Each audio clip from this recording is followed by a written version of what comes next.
previous class we are started fifth chapter in senior inter economics, that is industrial sector in our country. Under that we are covered various topics like importance of industrial sector, 1948 industrial policy resolution and 1956 industrial policy resolution. Under these three topics we are gained a lot regarding the industrial sector performance in our country.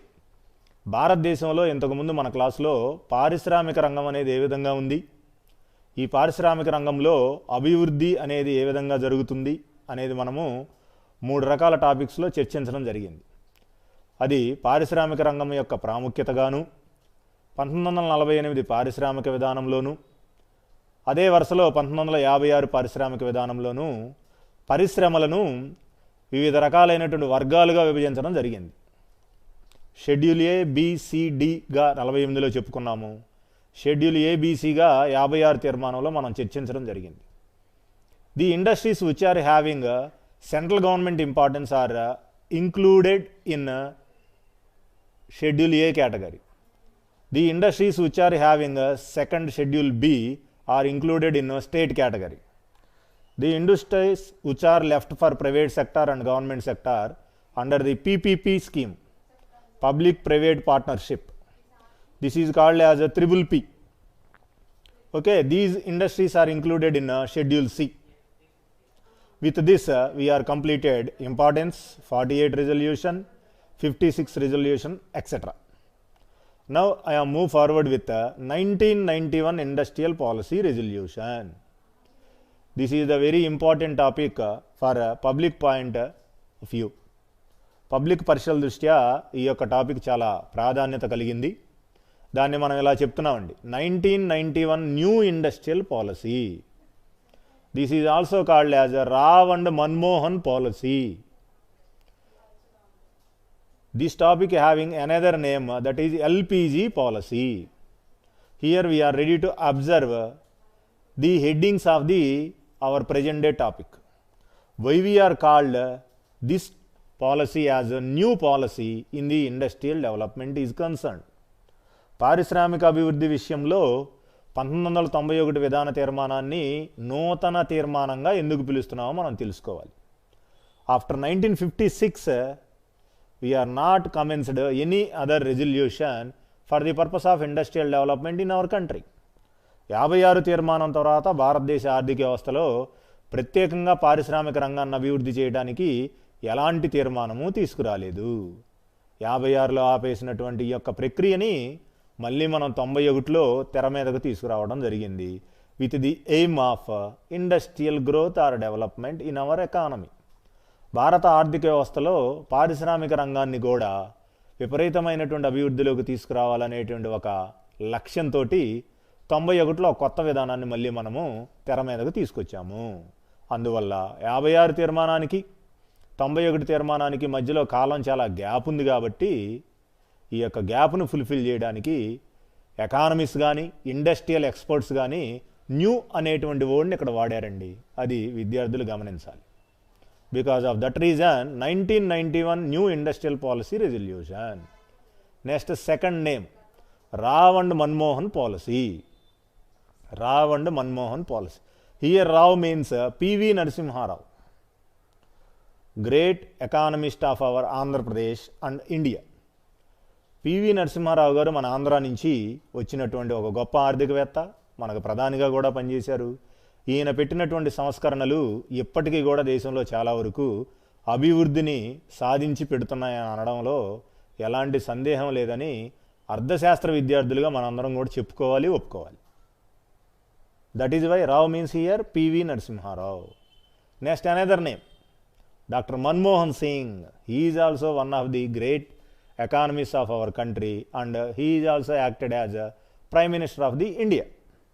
ఈయన కూడా భారతదేశానికి ప్రధానిగా పనిచేశాడు. అలాగే భారతదేశానికి అంతర్జాతీయ స్థాయిలో కూడా ఆర్థిక రంగంలో తన యొక్క పరిశీలనల ద్వారా, ప్రయోగాల ద్వారా ఆర్థిక రంగంలో విపరీతమైనటువంటి పేరు ప్రఖ్యాతలు తీసుకొచ్చినటువంటి మహానిపుణుడు. అందువల్ల వీళ్ళిద్దరి యొక్క పేరు మీదుగా PV Narasimha Rao and doctor Manmohan Singh policy అని చెప్పి పిలవడం జరిగింది. This is the second name of our present day topic, PV Narasimha Rao and doctor Manmohan Singh. Next coming to the third heading అండి, LPG policy. Here we are having 3 alphabets. L stands for liberalisation, P stands for privatisation, G stands for globalisation. Liberalisation సరళీకరణ, privatisation ప్రైవేటీకరణ, globalisation ప్రపంచీకరణ లేదా విశ్వీకరణ అంటాం. These are the 3 important reforms which are introduced in this policy with the greater works done by the P.V. Narasimha Rao, Dr. Manmohan Singh and parliamentary experts in our country. ఈ ఇద్దరు మేధావులతో పాటుగా పార్లమెంట్లో అనేక రకాల బిల్లుల రూపంలో, అనేక రకాల సమావేశాల్లో మేధావులు చెప్పినటువంటి అభిప్రాయాల మాలిక మొత్తాన్ని తీసుకుని మనము ఎల్పిజి పాలసీగా 3వ రకమైనటువంటి పేరు పెట్టడం అనేది జరిగింది. Okay, with this we are having a clear cut idea regarding the headings of our topic. Okay, 1991 new industrial policy, Rao and Manmohan policy, LPG policy. These are the 3 headings of our present day topic. Okay, now move forward with the introduction to this topic. Industrial policy statement in 1991 brought rapid structural changes in the economy of India. Here we are giving greater importance to the changes or reforms which are in structural in nature. నిర్మాణాత్మకమైనటువంటి మార్పులకి ఇక్కడ పెద్దపీట వేయడం జరిగింది. Government was not interested to run the state owned units, so a new industrial policy became inevitable. Here inevitable means compulsory, it is very necessary. Without this policy we may not realise the industrial development of India at this present situation in the year 2020. ఈ యొక్క policy కనుక 1991లో కనుక మనం ప్రవేశపెట్టుకోబోతే 2020లో ఉన్నటువంటి ప్రస్తుత కాలంలో ఈ రకమైనటువంటి పారిశ్రామిక అభివృద్ధిని మనం చూసేవాళ్ళం కాదు. This credit goes to the greater economist and PMs doctor PV Narasimha Rao and Manmohan Singh. ఈ యొక్క వాస్తవాన్ని, ఈ యొక్క ఘనతని ఆ ఇద్దరు మేధావులైనటువంటి ఆర్థికవేత్తలకి చెప్పక తప్పదు. PV Narasimha Rao and doctor Manmohan Singh had made so many attempts and to so many researches for the successful being of this policy in our industrial sector. భారత పారిశ్రామిక రంగంలో ఈ యొక్క పాలసీని విజయవంతంగా అమలు చేయడానికి వాళ్ళు చేసినటువంటి కృషి కానీ, ఖర్చు పెట్టినటువంటి వేల కోట్ల రూపాయల మొత్తము కానీ చాలా ఎక్కువగా ఉంది. ఈ యొక్క ఖర్చు ద్వారా మనము ఒక రకమైనటువంటి కొత్త రంగాలకి మనం విపరీతమైనటువంటి ప్రాధాన్యత ఇవ్వటం జరిగింది. With this policy we are introduced tiny sector in industrial field. Tiny means small. లఘు రంగము అనేటువంటి ఒకదాన్ని ప్రత్యేకంగా ఈ 91 పారిశ్రామిక విధానం ద్వారా మనము అమలులోకి తీసుకొచ్చామండి. అలాగే for the first time MSMEs, micro small medium enterprises, సూక్ష్మ మధ్య తరహా చిన్న తరహా అనేటువంటి పరిశ్రమలను కూడా మొట్టమొదటిసారి మనము పదజాలంలో ఉపయోగించడం జరిగింది. అది కూడా ఈ యొక్క పాలసీ విధానంలోనే జరిగింది. ఇవన్నీ కూడా జాగ్రత్తగా విద్యార్థులు గమనించాలి. Because of this reason this policy having greater importance in our industrial field and also this policy having greater impact on world industrial sector. ఒక భారతదేశంలోనే కాదండి, ప్రపంచ అంతర్జాతీయ రంగంలో కూడా పారిశ్రామిక విషయాలకు సంబంధించి ఈ 91 విధానానికి విశేషమైనటువంటి ప్రాముఖ్యత సంతరించబడింది. అందుకని ఈ ఘనత రావ్ అండ్ మన్మోహన్ సింగ్కే దక్కుతుందని మనం తప్పక ఒప్పుకోవాలి. LPG, liberalisation, privatisation and globalisation, అవన్నీ ఏంటో మనము చూద్దామండి. 1 by 1 పాయింట్స్ ప్రకారంగా చూద్దాం. This is the introduction part to our topic. Next, what are the objectives in our topic? To build on the gains already made in the industrial sector. 48, 56 తీర్మానాల ద్వారా ఒక 2-3 అడుగులు వేసాం పారిశ్రామిక అభివృద్ధిలో. వాటి ద్వారా వచ్చినటువంటి గెయిన్స్, లాభాలతో పాటుగా ఆ లాభాల యొక్క శాతంతో పాటుగా ఇంకొద్దిగా మనం ముందడుగు వేయాలని నిర్ణయించుకునే వేల కోట్ల రూపాయల బడ్జెట్లో మనం తెచ్చుకుని పార్లమెంట్లో దగ్గరుండి బిల్లుల్ని ఆమోదింపజేసుకుని మనము ఈ యొక్క పారిశ్రామిక అభివృద్ధికి చర్యలు తీసుకోవడం అనేది జరిగింది. To correct problems that comes on path of industrial growth. ఇక్కడ పాత్ అంటే మార్గము, వే అని అర్థం అండి. ఆర్థికాభివృద్ధి ప్రక్రియలో పారిశ్రామిక వృద్ధి కూడా ఒక ముఖ్యమైనటువంటి భూమిక, ఒక ముఖ్యమైనటువంటి లక్షణం అన్నమాట.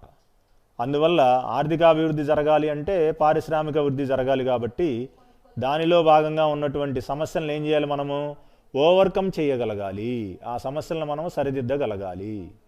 Without correcting these problems which are arise in industrial growth we may not realise industrial development in our country. ఏదైనా ఒక అభివృద్ధి కావాలనుకున్నప్పుడు ఆ యొక్క ప్రయాణంలో ఎదురయ్యే సమస్యలను మనం సరిదిద్దుకోపోతే, పరిష్కరించుకోపోతే అక్కడ అభివృద్ధి కుంటుపడేటువంటి ప్రమాదం ఉంటుంది. అందుకని ఆ వచ్చిన సమస్యల్ని మనమైనా సరిదిద్దాలి, లేకపోతే వేరే వాళ్ళ దృష్టికైనా తీసుకెళ్ళి వాటిని సరిదిద్దబడేటట్లుగా చూడాల్సిన బాధ్యత ఉంటుంది.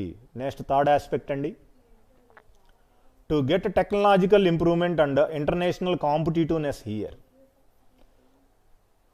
Here we are expecting technological improvement along with international competitiveness. సాంకేతికంగా మనం అభివృద్ధిని సాధిస్తూనే అంతర్జాతీయంగా పోటీని మనం తట్టుకుని నిలబడగలగాలి. We are ready to increase our products market in international scenario. అంతర్జాతీయ మార్కెట్ రంగంలో కూడా భారతదేశంలో తయారు చేయబడినటువంటి యొక్క పారిశ్రామిక ఉత్పాదనలు మార్కెట్లో బాగా అమ్మకాలు చెందే విధంగా మనం చర్యలు తీసుకోవాలి. ఇలాంటి అమ్మకాలలో మనం వెనుకడుకేసామనుకోండి, మనం పెంచుకున్నటువంటి సాంకేతిక పరిజ్ఞానం వల్ల పెద్దగా ఉపయోగం ఉండదు. అందుకని మనం ఏం చేయాలి, సాంకేతిక పరిజ్ఞానాన్ని పెంచుకుంటూనే అంతర్జాతీయ పోటీని కూడా మనం తట్టుకోవాలి. We are ready to face the competitiveness at the level that is international. అంతర్జాతీయ స్థాయిలో కూడా ఏర్పడుతున్నటువంటి వివిధ దేశాల యొక్క ఉత్పాదనలకు వచ్చేటువంటి పోటీని భారతీయ ఉత్పాదనలు కూడా తట్టుకుని నిలబడగలగాలి. ఎప్పుడైతే అలాంటి పోటీని మనం తట్టుకోగలుగుతామో మన ఉత్పాదనలు కూడా విదేశాల యొక్క వినియోగదారుల చేతుల్లోకి వెళ్తాయి. అప్పుడు మన ఉత్పాదనలు ఎలా ఉన్నాయో మనం తెలుసుకోగలుగుతాము. ఏమన్నా కనుక నెగిటివ్ కామెంట్స్ ఉన్నట్టయితే వాటిని మనం సరి చేసుకోవడానికి చర్యలు రాబోయే ప్రొడక్షన్లో చూస్తాం. అంటే ఫస్ట్ మనం ఇంటర్నేషనల్ కాంపిటీటివ్నెస్లోకి ఎంటర్ అయ్యామా లేదా అనేది మనం గమనించాలి. ఓకే, ఈ విధంగా మనం ఒక స్టెప్ తీసుకున్నట్టయితే మనం కూడా ఇండస్ట్రియల్ సెక్టార్లో అభివృద్ధిలోకి వెళ్ళేటువంటి అవకాశం ఉంటుంది. Next, what are the main features in this 91 policy? Delicensing is the first feature of the 1991 policy. What is the meaning of the word here, delicensing? We are ready to cancel the licenses which are issued earlier for the purpose of industrial operations in various levels. పారిశ్రామిక అభివృద్ధిలో భాగంగా ఇంతకుముందు మనం ఇచ్చినటువంటి అన్ని అనుమతులను పారిశ్రామిక విషయాలకు సంబంధించి మనము రద్దు చేయడం జరిగింది, లేకపోతే నిషేధం చేయడం జరిగింది. అంటే కొత్తగా లైసెన్సులు ఇచ్చేటువంటి పద్ధతి ఏమీ లేదండి. ఇంతకుముందు తీసుకున్న వాళ్ళు ఆ లైసెన్సులతోనే పని చేసుకుంటారు. ఇంకా ప్రతిదానికి లైసెన్స్ అనేటువంటి సిస్టమ్ లేదు. దానికి విపరీతంగా పెద్ద మొత్తంలో డిపాజిట్స్లు కట్టలాల్సినటువంటి అవసరం కూడా లేదు. అంటే ఇక్కడ ఫ్రీ బేసిస్ ఇచ్చేశారు. స్వచ్ఛందమైనటువంటి ఆర్థికాభివృద్ధికి పారిశ్రామిక రంగాన్ని ఒక పునాదిగా వేశారు. అందువల్ల ఇక్కడ ఉన్నటువంటి పారిశ్రామికాభివృద్ధి పరుగులు తీయాలి అంటే లైసెన్సులు లాంటి అనేక రకాలైనటువంటి నియమ నిబంధనలతో మధ్యతరగతి ప్రజలను మనం ఇబ్బంది పెట్టే పరిస్థితికి స్వస్తి పలికాము. We are not encouraged the licensing system with greater deposits for the purpose of encouragement of industrial development in our country. భారతదేశంలో పారిశ్రామిక అభివృద్ధి చేయడానికి లైసెన్సులు అనేటువంటి విషయంలో ప్రజలందరికీ కూడా వెసులుబాటు కల్పించాము. Okay, under that we are having sub points like industrial growth will be abolished for all projects expect which are related to security, strategic and social reasons. Here we are having three aspects: security aspects, strategic aspects and social aspects. Security means భద్రత, strategic means మనకు కీలకమైన important, social అంటే సామాజిక పరమైన అని అర్థం అండి. ఈ మూడు రకాల విషయాలకి ఎలాంటి అవరోధాలు జరగకుండా మనము ఇండస్ట్రియల్ లైసెన్సెస్ని ఇస్తూ ఉంటాము. ఈ లైసెన్సెస్ అనేక రకాలైనటువంటి పారిశ్రామిక మేధావులు తీసుకుంటారు. ఇక్కడ వాళ్ళని ఇబ్బంది పెట్టే పరిస్థితి లేదు. ఈ లైసెన్సింగ్ పద్ధతిలో వెసులుబాటు వచ్చింది కదా అని ప్రజల మీద కానీ, శ్రామికుల మీద కానీ, ప్రభుత్వ యంత్రాంగం మీద కానీ వీళ్ళు దురుసుగా ప్రవర్తించడానికి వీళ్ళకి అధికారాలు లేవు. This is the point here we are seriously note. ఈ యొక్క ప్రత్యేకమైనటువంటి విషయాన్ని మనం చాలా జాగ్రత్తగా గుర్తుపెట్టుకోవాలి. Security matters, strategic matters and social matters are very important here to preserve industrial development or growth in this respected field. ప్రత్యేకమైనటువంటి పారిశ్రామిక ప్రగతి విషయంలో ఈ 3 రకాల లక్షణాలను మనం ముందు గుర్తుపెట్టుకునే ఆ పారిశ్రామిక అభివృద్ధిని ముందుకు నడిపించాలి. ఏ విషయంలో కూడా ఈ 3 రకాల విషయాలకు ఎలాంటి ఇబ్బందులు జరగకూడదు. That is a very important aspect. Next B, reservation for the public sector. Here we are preserved the creditness and greatness of public sector under 1991 policy. 1991 తీర్మానంలో మనము 91 ప్రకారంగా ఉన్నటువంటి యొక్క ఇది మొత్తాన్ని మనం ఇచ్చేసాం. ఇక్కడ ఎలాంటి ఇబ్బంది లేదు. ప్రైవేట్ సెక్టార్కి ఎంకరేజ్మెంట్ ఇస్తూనే పబ్లిక్ సెక్టార్కు ఉన్నటువంటి క్రెడిట్ని ఇంకా పెంచుకుంటూ పోయాం. ఇక్కడ ప్రైవేట్ సెక్టార్ ఒక్కటే కాదు, గెలుపు సాధించాలన్నా అభివృద్ధి సాధించాలన్నా అవసరం. ఇక్కడ పబ్లిక్ సెక్టార్ ఉంటుంది, ప్రైవేట్ సెక్టార్ ఉంటుంది. All key industries and strategic industries like bombing industries, ship building industries, aeroplane body building industries, atomic energy etcetera are the hands of public sector. These type of industries are not allotted to the private sector at any cost or at any circumstance. ఏ రకమైన పరిస్థితుల్లో కూడా ఈ కీలకమైనటువంటి వ్యూహాత్మకమైనటువంటి పరిశ్రమల్ని private రంగానికి, private పారిశ్రామికవేత్తలకు కేటాయించరు. ఎందుకంటే ఇవి దేశ రహస్యాలకు, దేశ భద్రతకు, రక్షణకు సంబంధించినటువంటి పరిశ్రమలు. వీటిని మనము లాభాపేక్ష దృష్టితో కానీ, ఎక్కువగా ఆదాయం వస్తుందనేటువంటి విధానంతో కానీ ప్రైవేట్ రంగానికి కేటాయించామనుకోండి, ఇక్కడ మనకు సంబంధించినటువంటి రక్షణ విషయాలు మన శత్రు దేశాల వాళ్ళకి లీక్ అయ్యే ప్రమాదం ఉంటుంది. అందుకని here we are ready to preserve the reservation industries to the public sector. కొన్ని రకాలైనటువంటి వ్యూహాత్మక పరిశ్రమల్ని కేవలం ప్రభుత్వ రంగానికి మనం ఏం చేసామండి, రిజర్వేషన్ చేసి అలా పక్కన పెట్టేశాము. ఇవి కాకుండా మిగిలిన ఏ అయితే ఉంటాయో వాటిని మాత్రమే ప్రైవేటు యాజమాన్యం వారికి కేటాయించడం జరుగుతుంది. అంటే ఇదే ఆస్పెక్ట్ మనం ఇంతకుముందు చెప్పాం కదా, 48 రిజల్యూషన్, 56 రిజల్యూషన్లో కూడా ఏంటి షెడ్యూల్ ఏ అనేటువంటి ఇండస్ట్రీస్లో మనం ఇదే కాన్సెప్ట్ రిపీటెడ్గా టచ్ చేసామండి. కాకపోతే దాంట్లో కొన్ని లైన్స్ మార్చుకుని మనం ఇక్కడ మళ్ళీ రిపీట్ చేస్తున్నాం. అంటే పబ్లిక్ సెక్టార్, ప్రభుత్వ రంగానికి ఉన్నటువంటి కీలకమైన ప్రాధాన్యతను మనమేమి డీగ్రేడ్ చేయడం లేదు. ఎందుకు చేస్తాం? పబ్లిక్ సెక్టార్ లేకుండా అసలు డెవలప్మెంట్ అనేది సాధ్యం కాదు కదా. అది ఎన్ని రకాల ఇండస్ట్రీస్ వచ్చినా కూడా with the help of public sector we are ready to develop our industries. ఎందుకంటే ఇండస్ట్రీస్ వచ్చేసినాయి, వాటి మధ్యలో సరుకులు రవాణా అవ్వాలంటే రోడ్లు కావాలి. మనకి రోడ్లు కావాలంటే ఏమవుతాయి? ఆ రోడ్లు వేయించాలంటే ఎవరు వేపిస్తారు? గవర్నమెంటే వేపిస్తారు. అంతేగాని అంబానీ సోదరులు కానీ, అలాగే అదానీ గ్రూప్ వాళ్ళు కానీ ఒక్కసారో 2 సార్లు చేస్తారు, కానీ ఇంకా అదే పనిగా గవర్నమెంట్ చేసే పనులన్నీ చేయరు కదండి. అందువల్ల the importance of public sector here preserved. ప్రభుత్వ రంగానికి ఉన్నటువంటి ప్రాధాన్యతను మనం పదిలపరిచాము. ఎలాంటి అనుమానము కూడా ఇక్కడ మనం పడాల్సిన అవసరం లేదు. Next, automatic clearance of import of capital goods.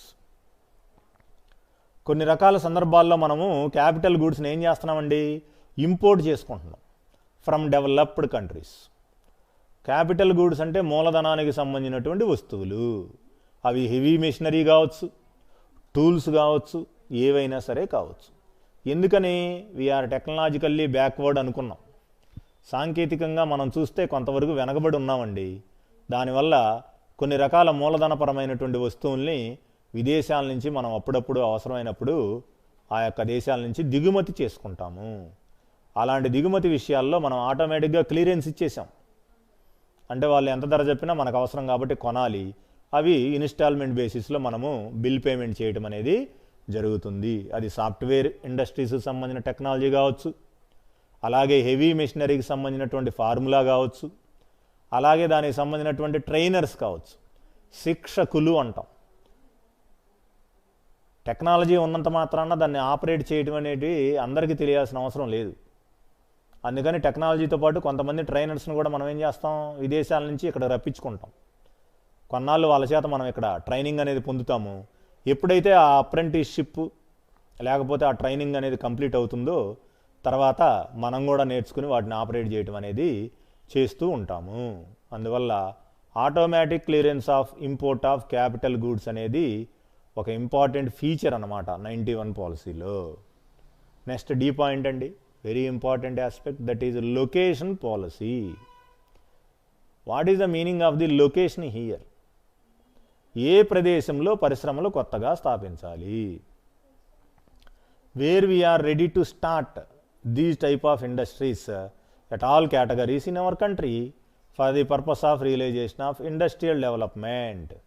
పారిశ్రామికాభివృద్ధిని సాధించేటువంటి పనిలో భాగంగా ఎలాంటి అవకాశాలు ఉన్న చోట మనము పరిశ్రమలను పెట్టాలి. ఆ పరిశ్రమలు బిగ్ కావచ్చు, స్మాల్ స్కేల్ కావచ్చు, కాటేజ్ కావచ్చు, మీడియం ఇండస్ట్రీస్ కావచ్చు. అలాగే పెట్టే వ్యక్తులు అయితే గవర్నమెంటు, ప్రైవేట్ పీపుల్, లేకపోతే 50% ప్రైవేటు 50% పబ్లిక్ కూడా కావచ్చు. దాన్నే మనం పీపీపీ అనుకున్నాం కదండి, పబ్లిక్ ప్రైవేట్ పార్ట్నర్షిప్ అని అనుకున్నాం కదా. అది ఏ రేషియోలో మనం ఎలాంటి పరిశ్రమలు పెట్టినా ఆ పరిశ్రమలకు సంబంధించినటువంటి విషయాల్లో మనం దేన్ని గమనించాలి? లొకేషన్ అనేదాన్ని గమనించాలి. ఎలాంటి సౌకర్యాలు ఉన్నటువంటి ప్రాంతాలలో లేదా ప్రదేశాలలో పరిశ్రమలను మనము స్థాపించాలి. మనకు తెలిసిందే, బీయింగ్ ఎకనామిక్ స్టూడెంట్స్ ఈ క్వశ్చన్ మనం ఆన్సర్ చెప్పగలం. The facilities which are having infrastructure. ఎక్కడైతే అవస్థాపన సౌకర్యాలు ఉంటాయో అలాంటి ప్రాంతాల్లో మనము ఇండస్ట్రీస్ని స్థాపించడానికి ఎలాంటి సందేహం లేదు. ఇక్కడ ఇన్ఫ్రాస్ట్రక్చర్ అంటే ఏంటండి? ఇంతకుముందు మనం చెప్పుకున్నాం. Transportation or road facilities, insurance facilities, banking facilities, ఏమండి, irrigation facilities, power facilities, educational facilities, etc. developed in one certain areas. In that areas, we are ready to start all types of industries in our various categories. అనేక రకాలైనటువంటి వర్గాల్లో భాగంగా ఎక్కడైతే అవస్థాపన సౌకర్యాలు అభివృద్ధి చెంది ఉంటాయో అలాంటి చోట మనం పరిశ్రమల్ని స్థాపించడానికి అనుకూలము. ఇలాంటి ప్రాంతాలను మనం ఎంపిక చేసుకొని దానికి సంబంధించినటువంటి వేరియల్ వ్యూని గవర్నమెంట్కి గనక పాస్ ఆన్ చేస్తే గవర్నమెంట్ కూడా దానికి ఆమోదం తెలియజేస్తుంది. దానితో పాటు కొన్ని రకాల డిస్కౌంట్లు కానీ కొన్ని రకాలైనటువంటి అనుమతులు కానీ గవర్నమెంట్ చాలా సులభమైనటువంటి పందాలో ఇస్తుంది. ఈ విధంగా సులభమైనటువంటి పందాలో ఇచ్చినప్పుడు ఇండస్ట్రియల్ డెవలప్మెంట్ మనకు చాలా సులభతరంగా జరుగుతుంది. Because of that reason here location policy played an important role for the purpose of establishment and smooth running of the various types of industries in our country for the fulfilling of our aim industrial development with this policy. 91 నూతన పారిశ్రామిక విధానం ద్వారా ఈ ప్రదేశాన్ని ఎంపిక చేసుకునేటువంటి విధానంలో మనం పారిశ్రామిక అభివృద్ధిని సాధించాలి అంటే తప్పనిసరిగా ఆ ప్రదేశంలో అన్ని రకాల లక్షణాలు సౌకర్యాలు ఉండవలసిందే. వాటన్నిటిని మనం కంక్లూడ్ చేసి ఒక టర్మ్లో చెప్తున్నామండి. What are the facilities here? Infrastructural facilities which are having a key role in the path of industrial development. అవస్థాపన సౌకర్యాల యొక్క అభివృద్ధి లేకుండా మనం పారిశ్రామిక అభివృద్ధిని సాధించడం కుదరదు. అందుకని for the purpose of realisation of industrial development we are ready to develop infrastructural facilities in our relevant areas for the purpose of establishment of new industries. కొత్త రకాలైనటువంటి పరిశ్రమలను మనం స్థాపించాలి అంటే అవస్థాపన సౌకర్యాలు మనకు తప్పనిసరిగా అందుబాటులో ఉండాలి. వీటన్నిటినీ గవర్నమెంట్ చూసుకోవాల్సిన అవసరం ఉంది. Next aspect, foreign investment policy. Here we are ready to explain about foreign investment policy. As far as investment matter is concerned, investment matter, పెట్టుబడుల విషయానికి వచ్చే ఎవరు పెట్టాలి ఈ పెట్టుబడులు? మదర్ ఇండస్ట్రీ వాళ్ళు పెట్టాలా, ఫారిన్ ఇండస్ట్రీ వాళ్ళు పెట్టాలా? మదర్ ఇండస్ట్రీ అంటే మన కంట్రీ. ఇండస్ట్రియల్ డెవలప్మెంట్ ఏ దేశానికి సంబంధించింది? ఇండియాకి సంబంధించింది. ఇండియాలో ఇండస్ట్రియల్ డెవలప్మెంట్ జరగాలంటే మనం ఏం చేయాలి? ఫస్ట్ మనం ఇన్వెస్ట్మెంట్ చేయడానికి రెడీగా ఉండాలి. Along with our investment potentials we are also ready to make various paths for the attraction of foreign investments also. పారిశ్రామిక అభివృద్ధిని ఆశపడేటువంటి క్రమంలో మన పెట్టుబడులతో పాటు విదేశీ పెట్టుబడులను కూడా మనం ఆకర్షించుకోవాల్సిన అవసరం ఉంది. విదేశీ పెట్టుబడులు వాళ్ళందరూ మన దేశం వైపుకి ఎప్పుడు చూస్తారండి? When we are ready to facilitate.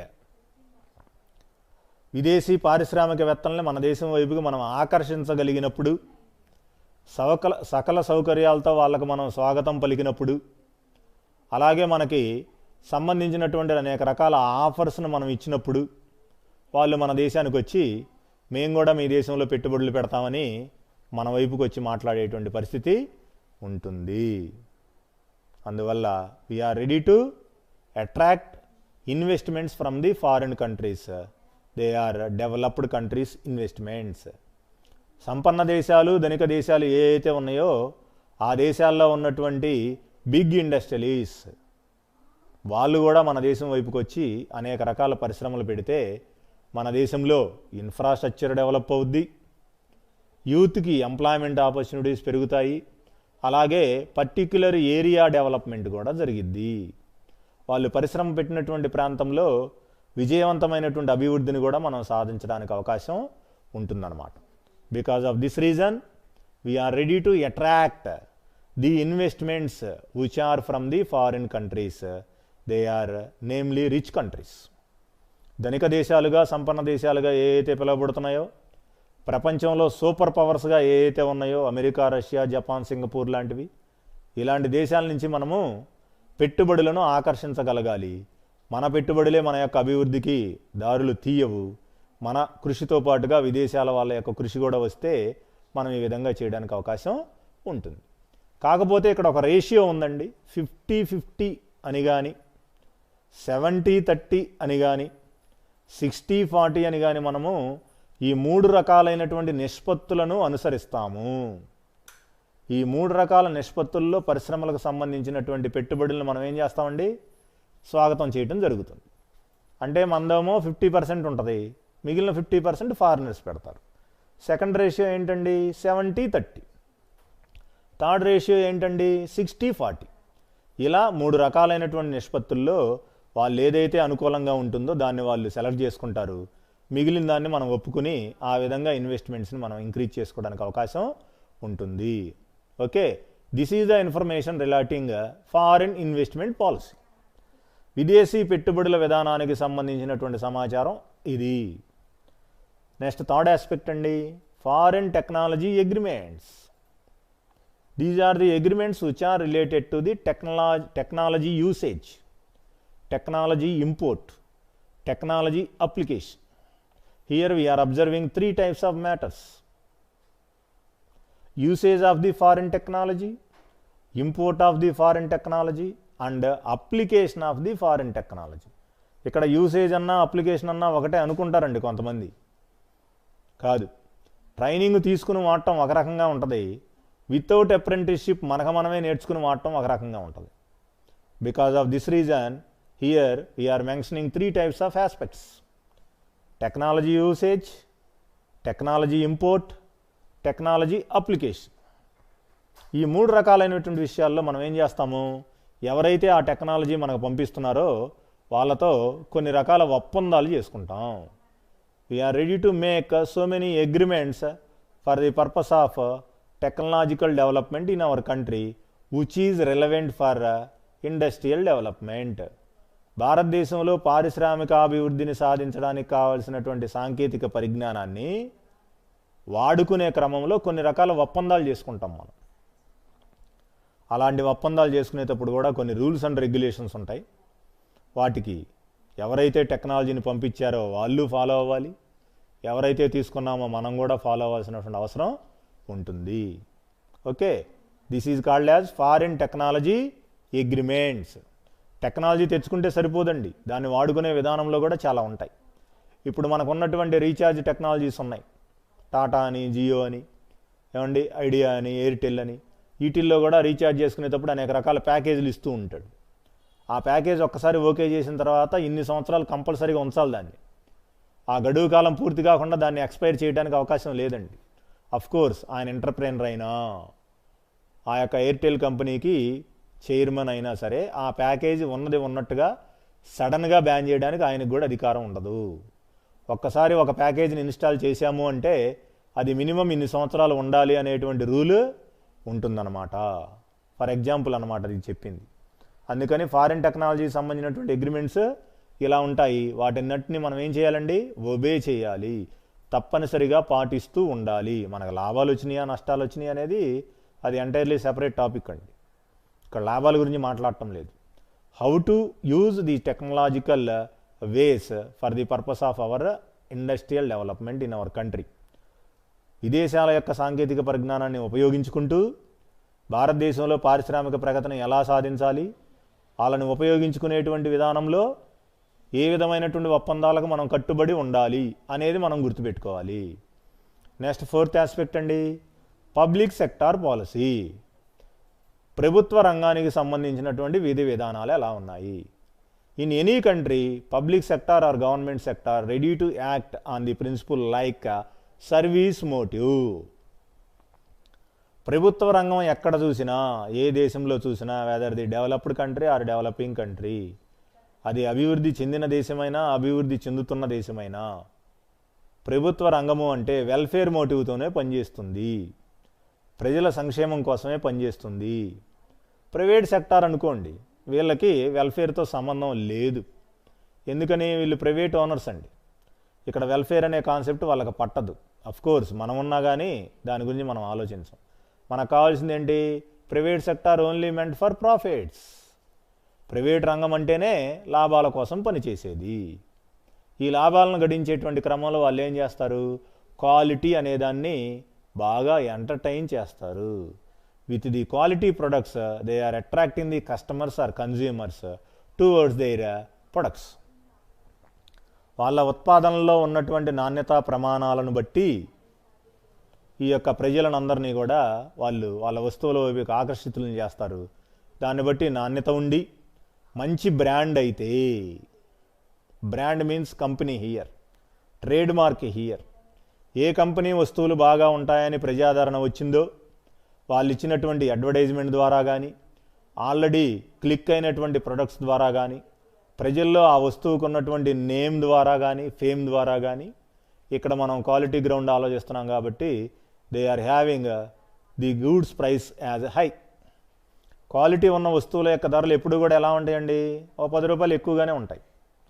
అలాగే కన్జ్యూమర్స్లో కూడా క్వాలిటీ నాకు కావాలి అని అనుకుని 10 రూపాయలు ఎక్స్ట్రా అయినా సరే కొనేవాళ్ళు ఉంటారండి, మనం గమనిస్తూ ఉంటాం. క్వాలిటీ ఈజ్ అవర్ మోటో, నాణ్యతే నాకు ముఖ్యమైనటువంటి లక్షణం అనేవాళ్ళు ఉంటారు. అక్కడ ధర గురించి పెద్దగా వాళ్ళు బోదర్ అవ్వరు, ఆ విధంగా క్వాలిటీ గూడ్స్ని కొంటారు. ఈ క్వాలిటీ గూడ్స్ ఎక్కడి నుంచి వస్తాయండి, from the private sector only. మీరు అబ్జర్వ్ చేసుకోవచ్చు సొసైటీలో. But వేరేజ్ in the case of public sector we may not expect this type of quality range in our day to day purchases.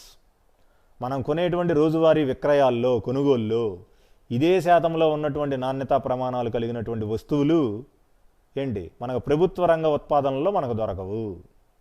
అందుకని మనం ఎక్కువగా దేని మీద డిపెండ్ అవుతామండి, ప్రైవేట్ రంగం మీదే డిపెండ్ అవుతాం.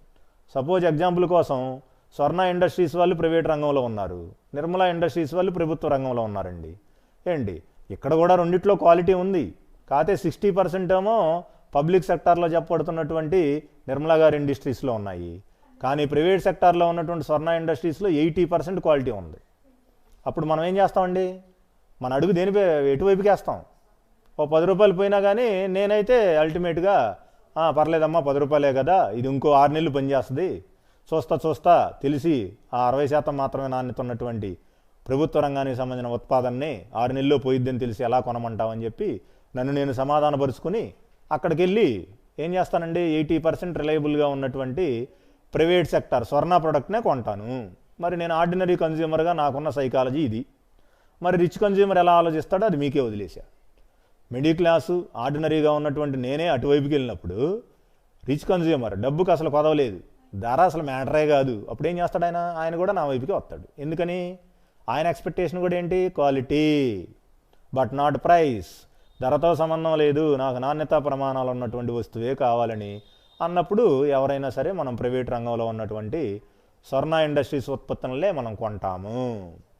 ఓకే అండి, that is the matter here. Next fifth aspect, MRTP act, monopolies restrictive trade practices act, ఏకస్వామ్య ఒప్పందాలకు సంబంధించినటువంటి నిషేధ చట్టం. Before 1991 policy we are having monopolies trades. ఏకస్వామ్యాలకు సంబంధించినటువంటి కొన్ని రకాలైనటువంటి వ్యాపార కార్యకలాపాలు ఉండేయండి. ఈ రోజున కొత్తగా పిలుస్తున్నారు betting, gambling, lottery business, horse races etcetera. ఒకసారి చూద్దాం. ఇవన్నీ మనకు బాగా ఇంటర్నేషనల్ గేమ్స్, కొన్ని దేశాల్లో అయితే లైసెన్స్డ్ గేమ్స్ అన్నమాట. బెట్టింగ్ అంటున్నాం, దేని మీద అయినా సరే మనం బెట్టింగ్ చేస్తూ ఉంటాం. సపోజ్ క్రికెట్ బెట్టింగ్ అనండి, ఈ రోజున మొబైల్ గేమ్స్ వచ్చినాయి, వాటి మీద కూడా బెట్టింగ్ ఉంది. ఈ కరోనా సీజన్లో యూత్ మొత్తం స్మార్ట్ ఫోన్లు పెట్టుకుని వీటి మీదే బతుకుతున్నారండి. బెట్టింగ్ అనమాట. అంటే ఎంటర్టైన్మెంటు, టైంపాసు, ఏమండి షవర్మేమో తల్లిదండ్రులకు అవుతూ ఉంటుంది అనమాట. బెట్టింగ్ అదొక బిజినెస్. నెక్స్ట్ గ్యాంబ్లింగ్, జోదము, అన్అఫీషియల్ గేమ్స్ అండి. కార్డ్ గేమ్స్ కానీ ఇలాంటివన్నీ కూడా గ్యాంబ్లింగ్లోకి వస్తూ ఉంటాయి. ఓకే, ఈ విధమైనటువంటి అనేక రకాల వ్యాపారాలను మనం చూస్తూ ఉంటాము. నెక్స్ట్ ఏంటి? Lottery business.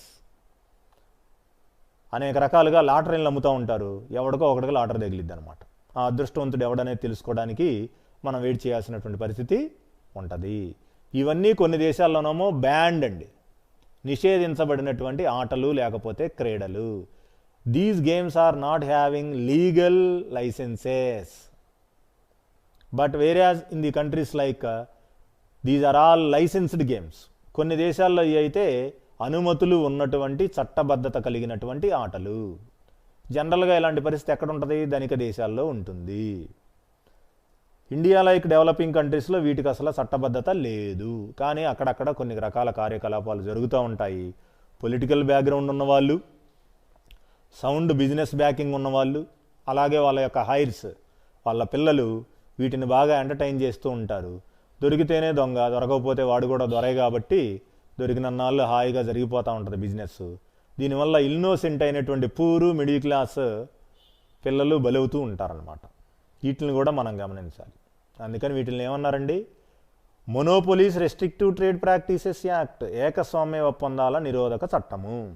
91 పాలసీ వచ్చిన తర్వాత ఇలాంటి రకాలైనటువంటి వ్యాపార కార్యకలాపాలను, ఇలాంటి వ్యాపార ప్రేరేపణలను అన్నిటినీ బ్యాన్ చేయడం జరిగింది, సమూలంగా నిషేధించడం జరిగింది. ఎందుకని? వీటిల్లో ఇల్లీగాలిటీ ఉంది, అన్యాయపరమైనటువంటి ధోరణులు ఉన్నాయి, న్యాయానికి దగ్గరగా లేవు, ఇవి చట్టసమ్మతం కానటువంటి క్రీడలు అన్నమాట. దీనివల్ల సమాజానికి, ముఖ్యంగా మధ్యతరగతి పేదవారికి విపరీతమైనటువంటి ఆర్థిక హాని జరుగుతోంది. They are losing their properties in the way of these type of games. ఈ క్రీడల మాయలో పడిపోయి చాలామంది పేద మధ్యతరగతి వర్గాల వాళ్ళు వాళ్ళ యొక్క ఆస్తులను కోల్పోయినటువంటి సందర్భాలు న్యూస్లో మనం అనేక సందర్భాల్లో చూసాం. Because of this serious particular reason government banned these type of activities after 1991 policy. 91 తీర్మానం ద్వారా మనము దీన్ని నిషేధించడం అనేది జరిగింది. Okay, next, with the introduction of 1991 policy, the industrial sector expanded in Indian economy. These are the various policies or features for the upliftment of industrial sector in our Indian economy. భారతదేశ ఆర్థిక రంగంలో పారిశ్రామిక రంగాన్ని అభివృద్ధి చేయడానికి 91 పారిశ్రామిక విధానము చాలా వరకు ఉపయోగపడిందని మనం ఎలాంటి డౌట్ లేకుండా చెప్పడానికి అవకాశం అనేది ఉంది. అందువల్ల దీనికి 3 పేర్లు ఉన్నాయనుకున్నామండి. ఏంటా పేర్లు? 1991 new industrial policy, PV Narasimha Rao and doctor Manmohan Singh policy, LPG policy. Liberalisation, privatisation, globalisation, సరళీకరణ, ప్రైవేటీకరణ మరియు ప్రపంచీకరణ లేదా విశ్వీకరణ. అంటే ఇక్కడ న్యూ ఎకనామిక్ రిఫార్మ్స్ వచ్చేసినాయి 91 తర్వాత. సరళీకరణమైనటువంటి ఆర్థిక సంస్కరణలు వచ్చేసినాయి. ఇక్కడ ఎంతసేపు స్ట్రాంగ్ ఇండస్ట్రియలిస్టే కాదు, యావరేజ్ ఇండస్ట్రియల్ పర్సన్ కూడా డెవలప్ అవడానికి అధికారం అనేది ఉంది. దానికి తగ్గ అవకాశాలను కూడా గవర్నమెంట్ మనకు అందుబాటులోకి తెచ్చిందని విద్యార్థులు అర్థం చేసుకోవాలి. Okay, with this I am completed 91 policy. ఇది చాలా ఇంపార్టెంట్ అనుకున్నాం కాబట్టి స్టూడెంట్స్ కూడా ఒకసారి రివైజ్ చేయాలి. Okay, next aspect national manufacturing policy, జాతీయ తయారీ విధానము. After 91 policy we are introduced another policy for the purpose of manufacturing sector. తయారీ రంగానికి సంబంధించి ఒడిదుడుకులు అనేకం చూసాం ఇంతకు ముందు కాలంలో మనము 91కి ముందు. వాటన్నిటిని మనం సరిచేయటానికి ఒక పాలసీని పెట్టామండి. దాన్నే మనం ఎన్ఎంపి పాలసీ అన్నారు, నేషనల్ మ్యానుఫ్యాక్చరింగ్ పాలసీ అన్నారు, జాతీయ తయారీ విధానము. The national manufacturing policy envisages or explains simplification of business regulations without diluting their purposes. Diluting అంటే మనకు జరిగేటువంటి లాస్ ఏమీ లేకుండా మనం అనుకున్న లక్ష్యాలను చేరుకోవాలి. మనం ఏదైతే ఎక్స్పెక్ట్ చేశామో ఆ ఎక్స్పెక్టేషన్ దగ్గరికి వెళ్ళాలి, అంతేగాని వేరే దాన్ని మనము నీరుగార్చే పరిస్థితి లేదు. These interventions relate primarily to technological upgradation, adoption of environment friendly technology and equity investments. These are the three important aspects in our NMP policy. జాతీయ తయారీ విధానం నేషనల్ ఇన్వెస్ట్మెంట్ పాలసీలో టెక్నాలజికల్ అప్గ్రేడ్ కోసం పనిచేస్తామండి.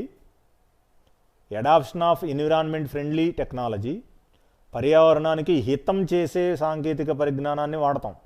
హితము అంటే మంచి.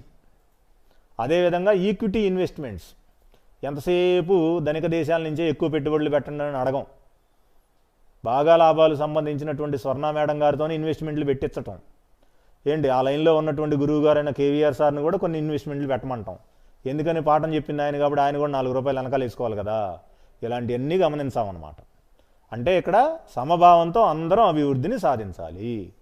Technological upgradation, adoption of environment friendly technology, equity investments. Here we are observing these are the very important aspects in this policy, that is national manufacturing policy.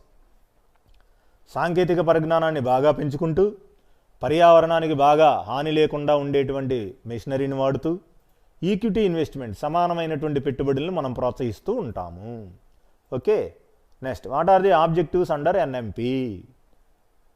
ఈ యొక్క విధానంలో ఉన్నటువంటి లక్ష్యాలు: increase manufacturing sector growth to 12 to 14% over the medium term. ఒక మధ్యకాలాన్ని మనం ఇక్కడ మెజర్మెంట్గా తీసుకుంటాం.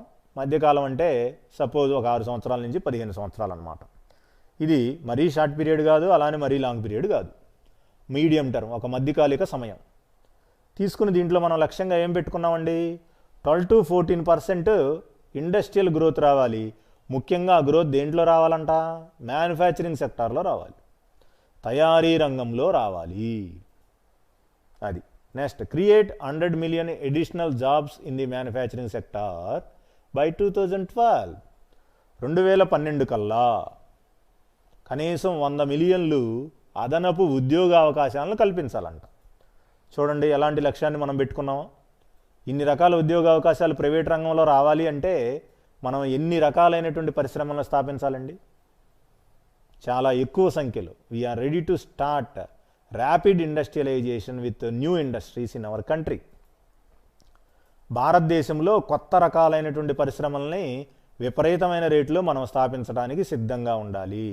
అప్పుడు మాత్రమే 2012 కల్లా ఇన్ని రకాల ఉద్యోగ అవకాశాలను మనం సాధించడానికి అవకాశం ఉంటుంది.